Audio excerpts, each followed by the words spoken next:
नमस्कार, बहुत स्वागत है आपका। आप देख रहे हैं पर्व त्योहार टोटके। मीन राशि वालों, शुक्र का राशि परिवर्तन होने जा रहा है। शुक्र अभी तक कन्या राशि में थे, अब वो 18 सितंबर को तुला राशि में अपने ही घर आ रहे हैं और यहाँ पर 13 अक्टूबर तक रहेंगे। तो 18 तारीख की रात और यहाँ से 13 अक्टूबर तक जब शुक्र तुला राशि में रहेंगे तो मालव्य नामक राजयोग बनेगा और इस राजयोग का प्रभाव लाइफ पर बहुत खूबसूरत तरीके से पड़ता है। लेकिन आपकी कुंडली में बना हो तो सोने पे सुहागा।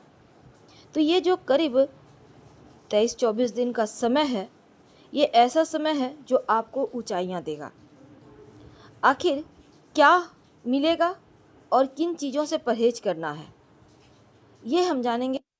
देखिए, शुक्र का तुला राशि में आना सर्वश्रेष्ठ माना गया है क्योंकि बहुत शुभ फल देते हैं। 18 सितंबर को लगभग 2 बजे प्रवेश करेंगे तुला राशि में और 13 अक्टूबर तक रहेंगे तो बहुत शुभ फल देंगे। प्रेम बरसाएंगे, लक्ष्मी बरसाएंगे, खूबसूरती के कारक, भोग विलास के कारक।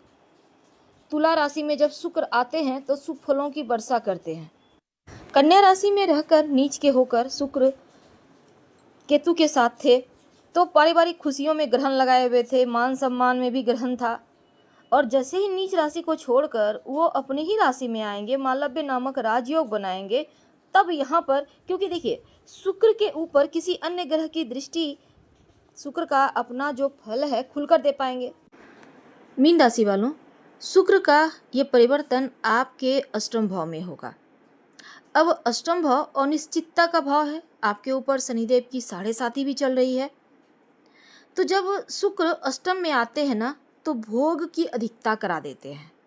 भोग विलास की तरफ व्यक्ति झुक जाता है, गुप्त परेशानियों में फंस जाता है और शुरुआत में तो पता नहीं चलता लेकिन बाद में परेशानी होती है। इसलिए भोग विलास की तरफ झुकाव से बचिए, अपने चरित्र पर कंट्रोल रखें, अपनी वाणी पर कंट्रोल रखें, नहीं तो ये गोचर आपको तबाह कर देगा। तो संभल के रहना है। क्या करेंगे उपाय, ये भी हम जानेंगे। देखिए, आपको आकर्षित करेगा विपरीत लिंगी व्यक्ति और इस गोचर काल में ज़्यादा बढ़ेगा। पराक्रम तो बढ़ेगा, लेकिन अगर हम आपके काम की बात करें तो देखिए, मेहनत तो कीजिए पर ज़रूरत से ज़्यादा मेहनत करेंगे तो स्वास्थ्य को ध्यान नहीं दे पाएंगे। तो आप शरीर से मेहनत ना करके दिमाग का मेहनत कीजिए तो दिमाग से कमा लेंगे, दिमाग से धन प्राप्त होगा। यानी आप अपनी बुद्धि का खाएंगे। शारीरिक मेहनत की तरफ न जाकर दिमाग की मेहनत कीजिए, ये वक्त ऐसा ही है।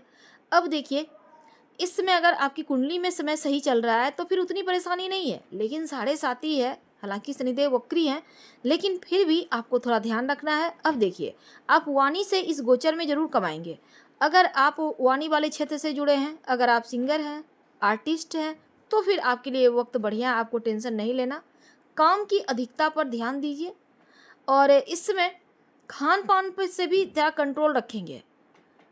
ज़्यादा ऑयली भोजन करना, ज़्यादा मसाले वाले खाना खाना, बाहर का भोजन करना, इन चीज़ों से बचें, ये सही नहीं है। और शुक्र का ये परिवर्तन 18 सितंबर से 13 अक्टूबर तक का जो वक्त है, ये आपके लिए जैसे पर स्त्री पर पुरुष जैसी चीज़ों से ज़रा सावधान रहें। यानी महिला है तो पुरुष से, पुरुष है तो महिला से सावधान रहिएगा। हालांकि आरामदायक चीज़ें, लग्जरी लाइफ सबको चाहिए और वो आपको मिलेगा, लेकिन आपको अपने मन पर कंट्रोल रखना होगा। गुप्त चीज़ों के प्रति मन आपका भटक सकता है। जो विद्यार्थी हैं उनके लिए, खासकर जो लोग किसी तरह का कोई भी पढ़ाई कर रहे हैं, तो यहाँ पर आपको पढ़ाई पर ज़्यादा ध्यान देना है। अब ये नहीं कि आप प्रेम के संबंध में, रिश्तों में फंस गए, इन चीज़ों में नहीं जाना, वो भटकाव है। और टेलीविज़न, मोबाइल से दूर रहिएगा क्योंकि ये चीज़ें आकर्षित करेगी और आपका समय नष्ट करवाएगा। इसलिए अपने लक्ष्य से मत भटकना है। शुक्र यहाँ पर देखिए, आपको सबसे अच्छा क्या होगा ना, आप शिव जी को नियमित रूप से 1 लोटा जल अर्पित करें और संभव ना हो तो नमः शिवाय का जप करें, या फिर आप भोर के समय या रात सोने के पहले ओम शुभ शुक्राय नमः इस मंत्र का जप कम से कम 108 बार कर लीजिएगा। अब देखिए, शुक्र यहाँ पर आपको तंत्र मंत्र की तरफ भी ले जाएगा, गुप्त विद्याओं की तरफ ले जाएगा, साधना सिद्धि करवाएगा। तो अनिश्चितताओं का भाव है तो बहुत कुछ ऐसा होगा जो आपने सोचा ही नहीं था। तो शुक्र अष्टम है, तो ऐसे व्यक्ति को काम की अधिकता रहती है, वासना पटक विचार आते हैं, तो इन चीज़ों से आपको बाहर निकलना होगा। और ये समय अगर हम बात करें संतान प्राप्ति के लिए ठीक है, लेकिन किसी भी प्रवृत्ति की अधिकता सही नहीं है, इसका ख्याल रखें। गुप्त परेशानियों से आपको बचना होगा, मंत्र जप करें, शिव जी की आराधना करें। किसी ऐसे कार्य से आपको पैसा आएगा जहां से आपने उम्मीद नहीं की थी, क्योंकि शुक्र की जो दृष्टि है आपके द्वितीय घर पर होगी, तो आप वाणी से कमाएंगे, आकस्मिक धन आएगा, वाणी से बहुत सारे लोग आकर्षित होंगे, विपरीत लिंगी व्यक्ति भी आपकी वाणी का मुरीद होगा, आपको लोग सुनना चाहेंगे। अगर आप सिंगर हैं, राइटर हैं, तो ज़्यादा अच्छा वक्त है ये आपके लिए। अगर किसी तरह का कोई आप म्यूजिक एल्बम शूट करना चाह रहे हैं तो ये वक्त आपके लिए बढ़िया है। तो पराक्रम तो बढ़ेगा, लेकिन यहाँ पर याद रखिए आपको स्मार्ट वर्क करना है, शारीरिक मेहनत थोड़ा कम करना है। और पैसा तो कमाएंगे, मेहनत से पैसे तो आ रहे हैं, लेकिन अपने कुछ चीज़ों को, जैसे हमने शुरुआत में कहा, उसके ऊपर ध्यान रखना है। और हम आपसे विदा लेते हैं। जानकारी अच्छी लगे तो लाइक कर, सब्सक्राइब करें, शेयर करें, कमेंट करें। धन्यवाद।